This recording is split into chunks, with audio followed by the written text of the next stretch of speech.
Assalamualaikum, perkenalkan, nama saya Feby Nurus Kusumawati. Kalian tahu nggak sih virus yang sedang memarak di Indonesia saat ini, yakni coronavirus. Di sini saya akan menjelaskan tentang apa sih coronavirus itu. Coronavirus adalah virus yang menyerang sistem pernafasan manusia. Nah, kalian tahu kan kalau coronavirus itu sangat berbahaya bagi kita? Namun, itu kembali ke diri kita sendiri ya. Karena orang itu macam-macam. Jadi, kita harus berhati-hati. Dan kita harus menaati peraturan dari pemerintah, yakni dengan di rumah. Karena pada saat ini banyak sekali masyarakat yang menyebarkan berita-berita yang tidak benar. Nah, dari berita-berita tersebut, pasti orang yang tidak mencari kebenaran berita tersebut dan langsung percaya, maka dia pasti akan merasakan cemas. Dia takut akan terkena dan tertular virus tersebut, karena memang coronavirus itu penularannya sangat cepat dan sangat gampang. Ketika kita bersentuhan dengan orang yang menderita coronavirus, maka kita pasti akan tertular. Orang yang merasa cemas berlebihan itu malah tidak baik untuk tubuh mereka. Karena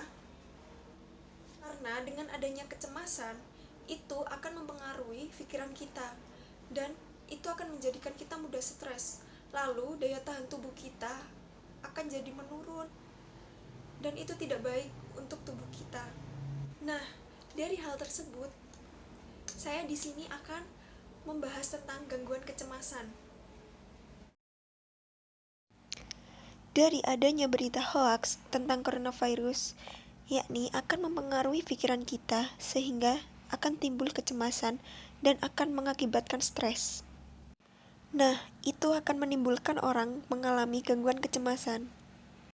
Gangguan kecemasan ialah kondisi saat seseorang mengalami kecemasan yang berlebihan. Itu terjadi secara terus-menerus. Dalam gangguan kecemasan, itu ditandai dengan berbagai simptom, yakni yang pertama ialah simptom fisik, yang kedua perilaku, dan yang terakhir kognitif. Simptom fisik itu adanya kegelisahan, kecemasan, gemetar, dan sesak di bagian perut atau dada. Yang selanjutnya ialah perilaku, yakni adanya kegelisahan. Yang terakhir kognitif, adanya kekhawatiran, merasa takut atau cemas, dan terlalu memikirkannya. Menurut Jeffrey S. Nevitt, kecemasan ialah suatu keadaan aprehensi atau keadaan khawatir yang mengeluhkan bahwa sesuatu yang buruk akan terjadi. Adapun beberapa hal yang dapat menjadi sumber kekhawatiran, yakni meliputi kondisi lingkungan, kesehatan, dan lain-lain. Memang, adanya rasa cemas itu normal, bahkan adaptif, untuk sedikit cemas mengenai aspek hidup. Kecemasan ialah respon yang tepat terhadap ancaman, namun kecemasan juga bisa menjadi abnormal apabila tingkatannya tidak sesuai dengan proporsi, dan kecemasan juga dapat mengganggu aktivitas kita. Adapun faktor yang mempengaruhi timbulnya perilaku kecemasan. Menurut Blackhart dan Davidson, yakni faktor yang menimbulkan kecemasan ialah pengetahuan yang dimiliki seseorang mengenai situasi yang sedang dirasakannya. Apakah situasi tersebut memberi ancaman atau tidak, dan adanya pengetahuan mengenai kemampuan diri untuk mengendalikan dirinya. Sedangkan menurut Adler dan Rothman, terdapat dua faktor yang dapat menimbulkan kecemasan, yakni pengalaman negatif pada masa lalu dan pikiran yang tidak irasional.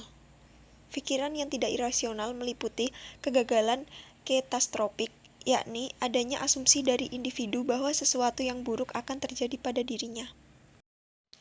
Penanganan yang dapat dilakukan bagi orang yang mengalami gangguan kecemasan ialah terapi kognitif, dengan obat-obatan psikiatri, dengan meditasi, psikoterapi, dan perawatan diri. Terima kasih sudah menyimak penjelasan dari video ini. Bila ada salah kata dan ada kata yang kurang berkenan, saya memohon maaf. Terima kasih. Wassalamualaikum warahmatullahi wabarakatuh.